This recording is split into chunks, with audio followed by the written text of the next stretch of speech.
What's up, you guys? Welcome back to another video. How did we get in this spot? How are we on another football field? Where's my guy? I'm losing my friends here. Let's get right into the video here. Ole Miss, LSU, bang! Just like last year at Tennessee, when I get on the field, I have to leave my mark. Afterwards, Sigma Chi throws a party, I pop open a few Trulies and reminisce on my college frat days at Pepperdine, but we didn't drive all the way down to Ole Miss just to party. Poker is always on my brain, and luckily Mark knows a bunch of degenerates that are itching to play. I'm taking you guys along inside the Ole Miss home game scene. Here we go. Alright, we're playing some 1-1 no limit hold'em. Take me back to my college days. You can't always be playing 5-10 and 10-25. Gotta start somewhere, and these 1-1 games definitely hit home when I was playing in home games at Pepperdine University. So, first hand of the night, we look down at pocket eights from the big blind. Bo is going to open it up, and I decide to put in the call for $4. That means we're going three ways to a flop with a limper, which gives us a set. Queen, 8, deuce, bang! We flop middle set. Out of position, I start with a check, and Bo checks behind, bringing in the boat for us, the deuce of hearts.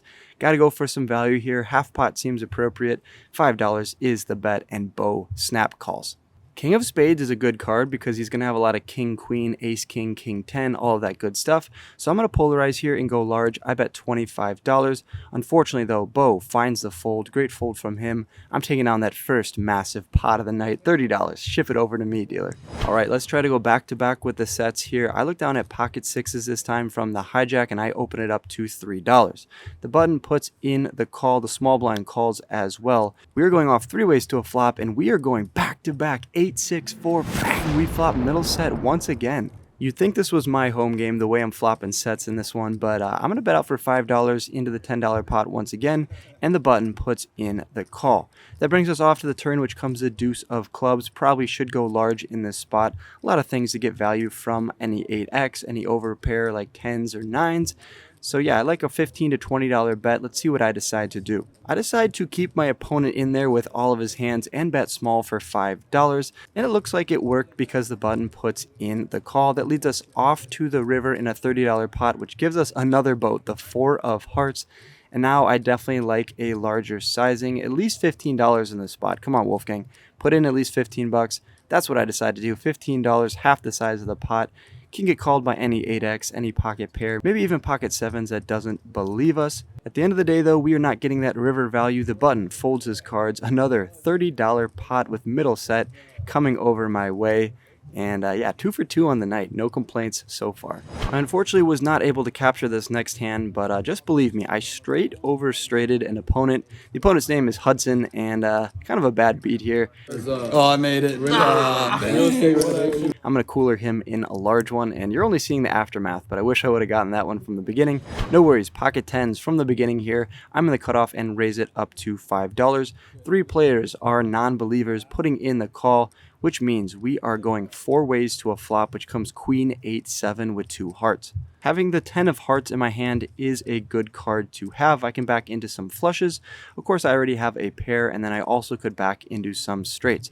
For that reason, I decided to bet small here for $7, and 2 players put in the call, bringing us off the turn, which is a brick. It comes the 3 of spades. When the action checks to me for a second time, I think I have range advantage on this board. Definitely could have more of the stronger queens, so I decided to bet out for $15. But it's not going to get through. Hudson in the hijack comes in for the check raise to 35 smackaroonies here, and now we are in a tough spot. Sure, I have a pair, but when he check raises, he definitely has a strong hand, so I begrudgingly fold my cards, relinquishing that $92 pot over to Hudson, and look at me, giving back some of that YouTube money to the college community here. Queen 8 offsuit is what he shows. Turn check raises, never a bluff. So he had top 2 pair. I was going to need to spike a 10 on the river there to scoop that one. Next hand, though, ace queen offsuit from the big blind under the gun raises it up to $4. Small blind puts in the call on the actions on me. Ace queen offsuit, definitely a candidate to come in for a 3-bet. That's what I decided to do. I make it $16 to go. Only the under the gun puts in the call. Small blind gets out of the way, and we see a nice flop. Ace 10-9 with 2 clubs. I have the queen of clubs in my hand. I am out of position against the under the gun player, so I decided to go for a $15 bet, around half the size of the pot. Am I going to get a fold? Are we going to get called? Yes, we get called from under the gun, and that means we're off the turn, which comes a brick, the 5 of spades. Definitely important to keep betting here. A lot of hands he could continue with on the flop that I still am beating. For instance, 10 jack. Got some club draws out there like king jack of clubs, all of that good stuff. So I want to bet large here for 2/3. $45 is the price. We see a snap fold, and the river is a brick. It's a red card, a deuce of hearts. So yeah, I turn over the queen of clubs, showing him I might have had a club flush draw, but that's all he's going to be able to see. Got to watch this vlog, man. Moving into this next one, queen 10 of clubs from the low jack. Hudson in the +1 opens it up to $8. Could be 3-betting, could be calling. I decide just to put in the call, and Tucker now in the small blind 3-bets to $24. Hudson calls. I'm not going anywhere with a suited queen 10. I got 2 Broadway cards. That's pretty good. Put in the call. Just like that, we are going 3 ways to the flop, which comes queen jack 6 with 1 club. Flopping top pair is pretty nice. However, Tucker still has range advantage, meaning he has better queens like king queen, queen jack, and of course ace queen. He still could also have pocket kings and pocket aces, and then he has some random bluffs like ace 10 suited, ace king, all that good stuff. So when he bets out for 25, I definitely can't be folding top pair. I put in the call. Hudson out of the way, off to the turn we go. When the turn comes, the 7 of spades, and Tucker now bets for $35 into the $124 pot. Definitely don't love it when he bets twice. I think a lot of his ace king and ace 10 would decide to check on this turn, but it's such a small price. I have top pair. I decide to put in the call. Maybe we can spike a queen or a 10 and cooler a hand like aces and kings.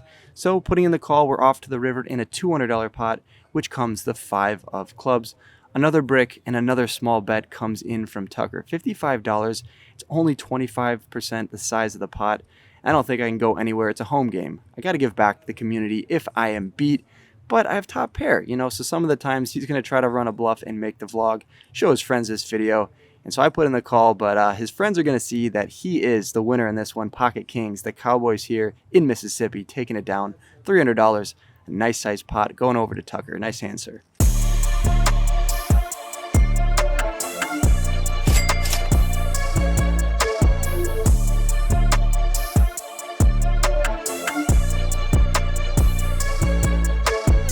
All right, maybe it's our time to win back some of that money. Pocket aces are gifted to us here in the +1 position. I decided to raise it up to $10, and we got Fabian here in the low jack who doesn't believe in the 3x raise size. He decides to min click it to $20. That's going to bring in Kendrick, who puts in the call for $20. Hudson does as well.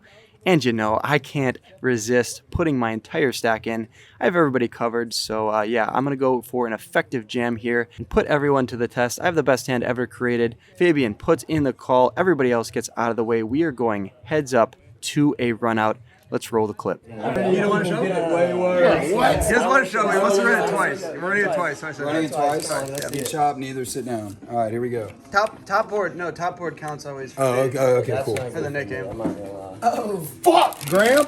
Fuck! Fuck! I guarantee Second board. You don't win that. Fuck! I don't think I win that one. You don't win. Bro, what? You can beat top set? Bro, I'll whoop your ass. Quads? Yes. Oh, then you win. I Yeah. have. Oh my god! Oh my god. Okay, we chop. That's fair. There you go. So yeah, when all the cards are dealt on the top and bottom board, we're going to take down the top one with a boat. Aces full of 5s. Little side note is Kendrick would have taken down that top board with quad 5s. Second board, Fabian is going to hit the river, a set of 10s. We're chopping that one up. Pretty fair. Can't be mad. Look at that smile from Fabian. Let a kid hit a river one time, right? Right, ace 3 of hearts, middle position opens to 3. I'm in the small blind, Hudson puts in the call, and I put in the call as well. Pot Thief in the big blind has other ideas though. It is his nickname. He's going to try to take this one down and 3-bet it up to $15. When Hudson calls, I'm going nowhere with a suited ace. I can make some top pairs, some wheels, some nut flushes, so I put in the call. Off to a flop we go, which comes about as good as it can get. Ace 8-6 with 2 hearts. Pretty dreamy board, but I don't think I'm going to lead out into the field. I'm going to let Pot Thief do the betting and then maybe check raise him on a later street. Unfortunately though, the action checks through on the flop, bringing in the turn, which comes the king of diamonds. Really shouldn't change too much unless Pot Thief had a hand like king queen or king jack suited, in which case he now has some showdown value. For that reason, I kind of want to target all of those hands and go for a bet of $15. Additionally, if he checked on the flop with a hand like ace queen or ace jack, I still could hit a 3 or a heart on the river and definitely put in a nice size cooler on him. So I'm going to bet out for $15. and expecting him to either call or fold. So of course he does neither and raises me to $30. At this point, what does he have? Did he check on the flop with a set with 2 hearts out there? I don't think that's very likely. Also, checking on the flop with an ace seems unlikely, so this really feels like a bluff. Hudson gets out of the way and the action's back to me. If I think it's a bluff, I probably should come in for another raise to like $75 to $100. However, I could just also put in the $15, keep all of his bluffs in, and what if he's bluffing with a heart draw? Like, for instance, if he has a hand like Queen Jack of Hearts, what if he's just trying to get me to fold here? We spike a heart and then just get all of his money. That seems like a much better option. So I just put in the $15 and we are going off to the river, which comes the King of Hearts. Bang, we river the flush. Pretty great card, however, it does pair the board. So now all of his sets become boats and my flush is nullified. However, I kind of clarified on the flop. It's probably not likely he's checking with 2 hearts out there with pocket 8s or pocket 6s. So if he does have a good hand, it would be Ace King, I think, that could check the flop and then river a boat. Still, I'm going to go for a funny play here and block bet for $5. This also could induce Pot Thief to go for a raise, which it does. He makes it $60. And I think he could have some boats, but he's more likely just going to have some trip kings, maybe some ace X that doesn't want to fold. So in order to not get super coolered here, I'm not going to put in a back raise. I don't think that's going to get called by anything that I beat. So I just put in the call, and he shows 10-9 of hearts. So gin card on the river there. We are taking down the Pot Thief, $228 coming over my way. And his rule here at the table is up. Wolfgang came to play, taking down this nice-sized pot, and Hudson has something to say about it. I don't think I forgot. Let me remind you. I folded. I was ahead on the turn and folded, but I knew it was coming for you guys. Sounds like you folded the best hand. Nah, I would have lost. I thought you had a bow for sure. I feel like I'm winning too many hands in this home game, so I'm going to spice it up with 7 deuce offsuit and raise it up to $15. We are playing the 7 deuce game, but it is only for $1 a person, so not the biggest incentive to take it down, but I more so just want to show the table that I can bluff them with 7 high. 3 people put in the call, so my work is cut out for me here in this one, but we get a nice board which comes Jack 10-8 with 2 hearts. Pretty decent board because I'm going to have range advantage. I'm going to have the Jack 10 suiteds, pocket jacks, pocket 10s. I still could have King Queen as well for an open-ended straight draw, but given the fact there's 3 other opponents, I decide to start with a check, and everyone else has the same idea and it checks behind. The turn is a good card because King Queen now makes the nuts, and I'm more likely to have that than any of these other players, so I bet out for $25 and hopefully the action just folds around. However, the cutoff and the button both have different ideas. They put in the call, which means the river comes in and it's the Queen of Spades this time. Any king now has a straight. However, when the cutoff and button call on the turn, I think they could have some heart draws, so I think another bet is appropriate. I want to get all those to fold. I would hate for it to go check around, and then we see we would have won if we would have gone for a bet. So there's $136 out there to fight for, and I bet out for $90. I want to win that $1 from every player at the table. I go for a $90 bet.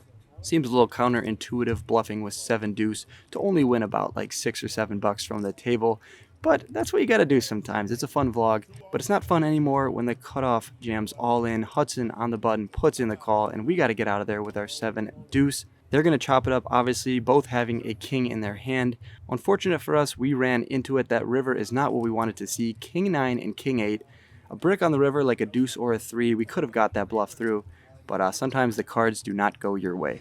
Few hands to go. The night is wrapping up. It's after 1 a.m., but we look down at Ace Jack offsuit from the cutoff. Middle position opens it to 4. We got 2 callers, and I'm going to come in for a 3-bet to $14 with the Ace Jack offsuit. A bunch of players put in the call. That means we are going extremely multi-way to a flop, which comes Ace King 8 with 2 hearts. When the action checks over to me, I go for a C-bet of $30, and Mark in the big blind puts in the call. Kendrick puts in the call as well, so the 3 amigos off to the turn. I don't want to see a heart.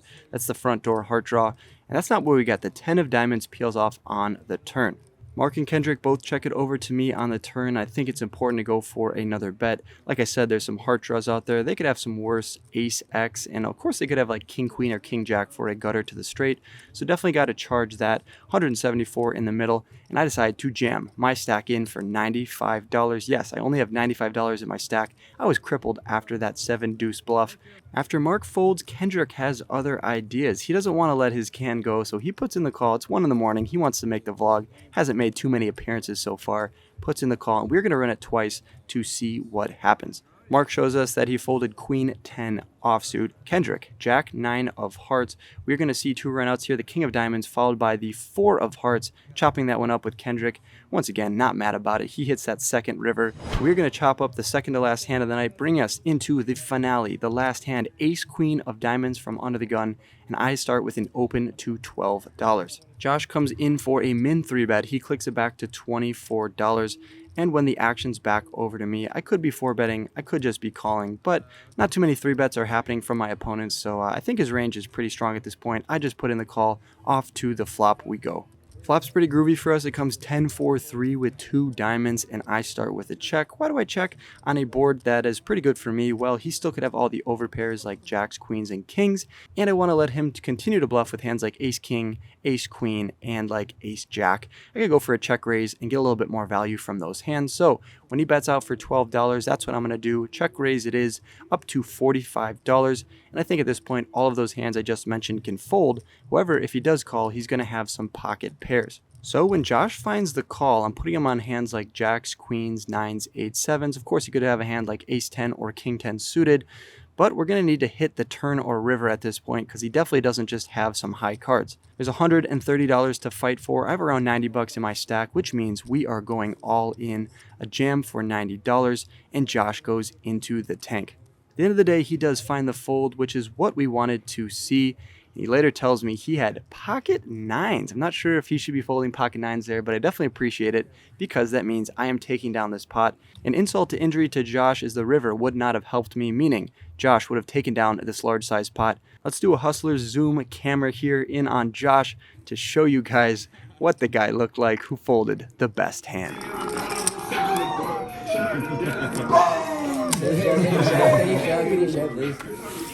With that last hand in the books, we are done for the night. I want to give a huge shout out to Mark for showing me around the campus of Ole Miss and giving me an awesome weekend experience. Also, huge shout out to Hudson for putting on this home game. Until next time, Ole Miss. Until next time.